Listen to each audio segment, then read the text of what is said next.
Vladimir Putin has lost one of his largest buyers of Russian oil as President Trump has threatened India with secondary sanctions for purchasing Russian goods. Just how is this going to affect Putin's war machine? And are things already looking bad for the Russian economy and are about to get a lot worse? I'm Paul, U.S. Army combat veteran. Let's talk about it. Okay, so Trump has rolled out, as part of his larger sort of tariff negotiations, a 25% tariff on India and an additional unspecified penalty for buying Russian oil. Now, this is something where he said, listen, India, you're our friend. And certainly this is true. India has a complicated relationship to the United States, but they are essential in checking Chinese influence.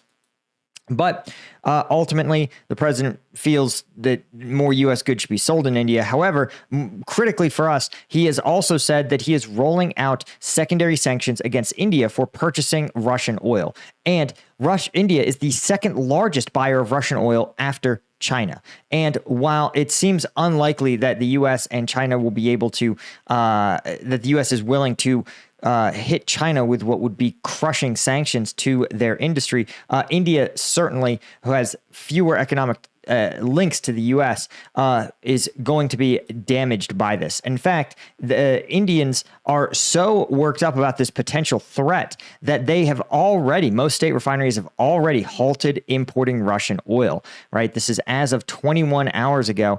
But reportedly, all of the major state-owned Indian refiners, Hindustan Petroleum, Bharat Petroleum, Mangalore Refinery, and Petrochemicals, have all paused Russian oil imports and are searching elsewhere around the world to purchase crude oil that they can run through their refineries. They're ramping up purchases from Middle Eastern OPEC members and West African producers, which is essentially Nigeria. So I think the part of this, the fact is that sometimes it's hard to distinguish between actual effect, particularly with the president who, his tweets sometimes carry a lot of force, and sometimes they're just sort of him venting on Twitter. But the Russian stock market seems to say that this is pretty serious, given that over the last 6 months, and here we'll give you actually the last 1 month chart, you can see that it looked as though Russia was going to escape meaningful consequences, at least as of last week. But as the market has slowly begun to price in the fact that Trump appears to be actually executing these secondary sanctions, and now that they are rolling out, the Russian stock market is falling in time. And to place things in context, right, you can see here's the Russian stock market prior to the invasion. You can see the total collapse of the market, and then sort of the rally as Russia stabilizes its economy. But then, since about April of 2024, the Russian economy has remained on a downslide that it can't really seem to stop. And again, it's just it's not quite at all-time lows, certainly, but it is been on a steady decline for months. Now, before we talk about just how this is going to ripple through the Russian economy in ways that is pretty damaging to Vladimir Putin, I wanted to point out two things. The first is that one of the reasons I can give you guys the most honest takes possible is that I'm not beholden to sponsors. I'm not beholden to big media corporations. I am beholden only to you guys. And if you want to support me, you want to become a member at combatvetnews.com. If you've been thinking about it, now is the time, right? Yesterday, we dropped videos on looking at the advanced drones that we're seeing, not just in Ukraine, but how the Ukrainian drone tactical universe, so to speak, is spreading into Africa, into Asia, and they are being used in conflicts around the globe. But if you want access to that uncensored combat footage and the analysis, those videos drop every Tuesday and Thursday on Combat Vet News. This also includes analysis and the latest info that I get from units on the front lines. And speaking of the front lines, if you want to help the Ukrainians protect themselves from drones, you guys know we are raising money and we are so close to our massive $200,000 goal. This is to keep Ukrainians safe, right? And to ensure Russians, Russian families will get their death benefits. Because the fiber optic drone threat is intense and real, the Ukrainians need all the tools they can get to counter these fiber optic drones, including their own fiber optic reconnaissance aircraft or drones, mobility to to help them zip through dangerous areas faster where they're less likely to be detected. And of course, lots and lots of netting to entrap these drones before they can strike their target. So if you want to help them out, right, the 59th is putting up some patches to donors who donate $50 or more. Huge thank you to all the donors who have donated. And again, a lot of these guys are anonymous. If you donate, you won't have to post, but if you want to, right, shout out to Joel for dropping $400, right? More drones and nets there are, the better, which will lead to fewer Russians and more Ukrainians. Then maybe it will dawn on Putin he should just negotiate or go home. Shout out to Miracle Max. Have fun storming the Kremlin. Salve Ukraini. Thanks to Alan Knudsen, $62. Andrew Hart, $260. Hell yeah. May Ukraine remain free. Donated for his children, standing up against tyranny. So shout out to all you guys that have contributed to this fundraiser. It makes a huge difference. Already, the first tranche of deliveries are getting out to units. So, I mean, we know that literally right now, lives are being saved by your efforts and your donations. So thanks. The link is in the description for both Combat Vet News and this. Now, let's talk about Russia. So Russia has been relying, as we know, heavily on old Soviet stockpiles. Remember, in the Cold War, for context, remember in the Second World War, the Soviet Union ran out of war material, right? The famous, it's sort of a meme, but there's some truth to it. The meme of one soldier gets a rifle, one soldier gets ammo. But that was sort of seen by the Soviet Union as a massive failure, that they had the people to fight the Germans, but they lacked the equipment to fight them. They said never again. And so what they did is they produced enough equipment to fight NATO forces several times over. And then when the Soviet Union fell, all that equipment, those tanks, those BMPs, they went into boneyards, essentially. They sat in Siberia somewhere, kind of rotting.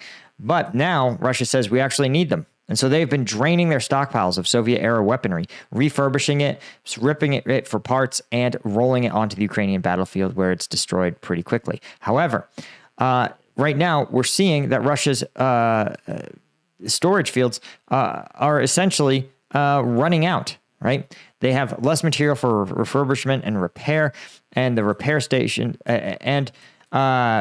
they're sending less material than the repair stations can handle. So even their repair stations aren't even getting enough equipment to fix up. There's nothing left to fix up. The better quality and easily restored equipment was already moved first.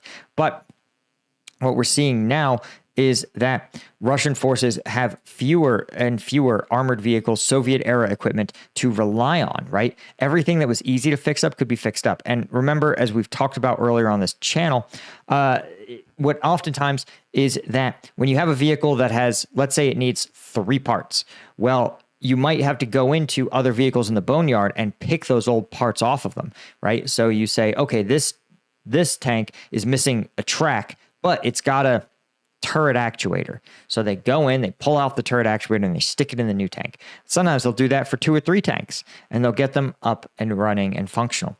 But the problem is, every time you do that, you haven't made anything new. You've simply made one tank way more broken and one tank fully functional. Well, the problem is that when you turn around, eventually, if you want to get that even more broken tank, you need even more parts to do it.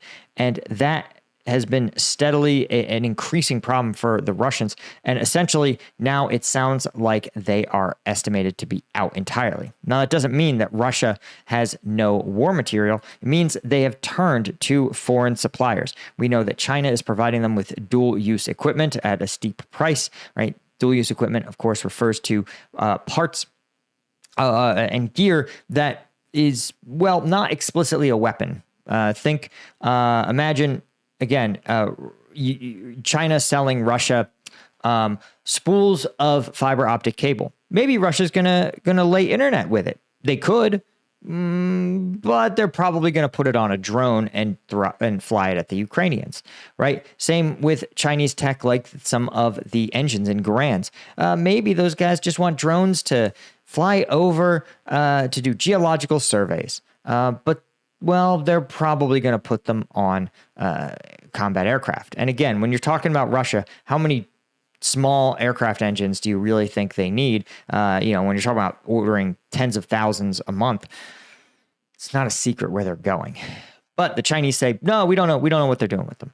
But you also have North Korea, who doesn't even have to make that pretend because they're already sanctioned by the West. They say, yeah, Russia, we will give you lots of our artillery ammunition. We will give you lots of our explosives munitions. We are going to give you lots of our Soviet Army clone equipment, right? So we've seen that. We've seen North Korean equipment that is either deeply inspired by or literal clones of Soviet-era weapons systems. And that can be effective because if the Russians are already kind of trained on it and their doctrine already explains how it can be used, it can simply slot into this new, it can slot into the existing Russian system. But again, the catch is that those tanks, Russia already owns them. They don't have to pay for them. The Russians have to pay for this other equipment. Literally, in the case of rubles, or in the case of North Korea, it seems like there's some kind of exchange in kind where Russia is enhancing North Korean rocket and missile forces, teaching them, so to speak, how to build better, more effective ballistic missiles, which, again, a more unified or committed international community would collectively say, hey, we can't let the North Koreans get an intercontinental ballistic missile, and we are going to stop them from doing so. But it's a little hard because, the North Koreans are crazy at baseline and they have nukes. But what's interesting, too, is that the Russian civilian economy, right? The Russian military economy, not doing great.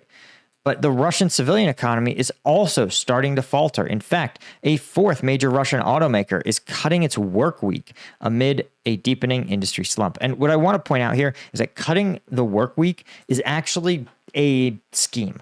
And the reason is that normally in the United States, right, companies, when work dries up, they lay off employees. They say, listen, we need to make 10 buses this week, not 20. We need to lay off a third or a quarter or half of our employees, right? But the problem is that shows up in your state statistics, right? Suddenly, instead of having 20 workers making 20 buses, you have 10 workers making 10 buses. That means 10 more workers have gone onto the unemployment statistics. And those in the aggregate are used by banks and businesses to forecast, right? They are used to, oftentimes those people are entitled to state benefits, so they are an additional draw on the economy instead of a tax and productivity contributor. And so this happened during the early stages of the Great Depression, where in order to sort of prevent these statistics, but also to try to sort of mitigate the worst of it, companies were encouraged to do this sort of scheme where instead of you take full-time workers and you make them part-time, they would call it like splitting shifts, where you would say, okay, yeah, there's only 8 hours of work a day, but we're going to have 2 people work 4 hours a day. This was a terrible system that did nothing to help the Great Depression. And in some ways, it prevented real meaningful concrete policy actions to address it because, again, this didn't really help. It just sort of distributed the poverty differently. And the fact is that this is a sign, again, that Russia's, this is a bus plant, but worth noting is that some of these plants also make combat vehicles. Let's see if we can find it. If there are some, I think so. So there look like primarily to be city buses based on sort of this assessment. I don't really see any evidence that there are military exclusive, or at least frontline military buses. Almost certainly, these buses are purchased by the military and used to ferry troops in like rear areas. You could never convince me otherwise. At least my time in the military, we used to get moved from base to base or place to place or airport to base on those buses constantly. So again, there is probably some military contract to this, but there's primarily civilian contracts, right? Airports, municipalities, that sort of thing. The fact is that these guys are running out of business. And they, again, cutting down to 4 days a week sort of implies that like a 20% reduction. But no, this is because there is a 60% decline in the bus market, right? Reduced purchases of new vehicles. And what's interesting is that Russia appears to be trying to gin up more of this, but there's a whole separate set of problems because Russia has banned the import of Chinese trucks, right? Now, this is, we've seen the exact same sort of cut down in a truck manufacturer, but Russian regulators have banned these trucks to try to make sure that to try to protect the Russian domestic industry from Chinese competition. But the problem is that, as we just talked about, the Chinese, they want to be able to sell their goods to Russia. In fact, selling Chinese goods to Russia is seen as an essential sanctions busting move. It ensures a continued quality of life for the Russian public. It insulates them from the war. So the Chinese are like, listen, you can't play these games. The Chinese are going to go, listen, you have to let us sell stuff into your market because that is part of this deal. China assumes tremendous risk by engaging in these trade deals, right? And so they say, listen, trade has to cut both ways. Russia is going to get to purchase Chinese-made military systems, or not military systems, but China's like, we also want to sell to the Russian public because the Chinese economy is faltering quite severely, and maintaining open markets in middle-income countries is pretty important to them. So this is not going over well for China, but Russia clearly needs to protect its own domestic supplier first, because as we know, that once you start to have these layoffs in industry, it can have a cascading effect. Because if you have a worker, right, imagine if you run a restaurant next to the bus plant, right? You have 20 guys who go and drink and eat borscht at your restaurant at the end of every shift, and now you only have 10. Well, you're going to have to lay off some wait staff. Well, those wait staff shop at the clothing store next door. Now suddenly the clothing store says, listen, I had 3 waiters and 20 bus workers that came into my store to buy their clothes plus their kids. Now I have only 10 bus workers and only 1 waiter. So you can see how it becomes this exponential cycle of economic collapse. And the Russians are trying really hard to fend that off without pissing off their allies, who they absolutely need. So Vladimir Putin increasingly looking like he is facing dilemmas, right? Choices where there don't appear to be easy wins, where there's no opportunity, where it's just a case of which loss are you better positioned to mitigate. And, the more the screws are willing to be tightened on Putin, particularly by the West and particularly by the White House, the better and more willing to negotiate he's going to get. Because we've shown right now he has zero intention of negotiating, has shown zero signals that he's willing to compromise. Again, for all the sort of dog and pony show around peace, Vladimir Putin has only hardened his stance. He's compromised on none of the issues, because, as we know, his real goal is simply to turn Ukraine into a vassal state, and everything else about it is sort of performative. But none of those stances have softened because, again, his popularity internally is basically a direct function of his willingness to go out conquering and dominating the world, right? Restoring Russia to its old glory.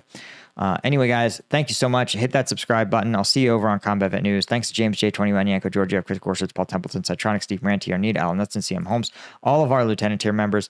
If you're a newer member, we'll try to get you updated here in the next couple of days. But thanks to all you guys, and we will catch y'all in the next one. Cheers.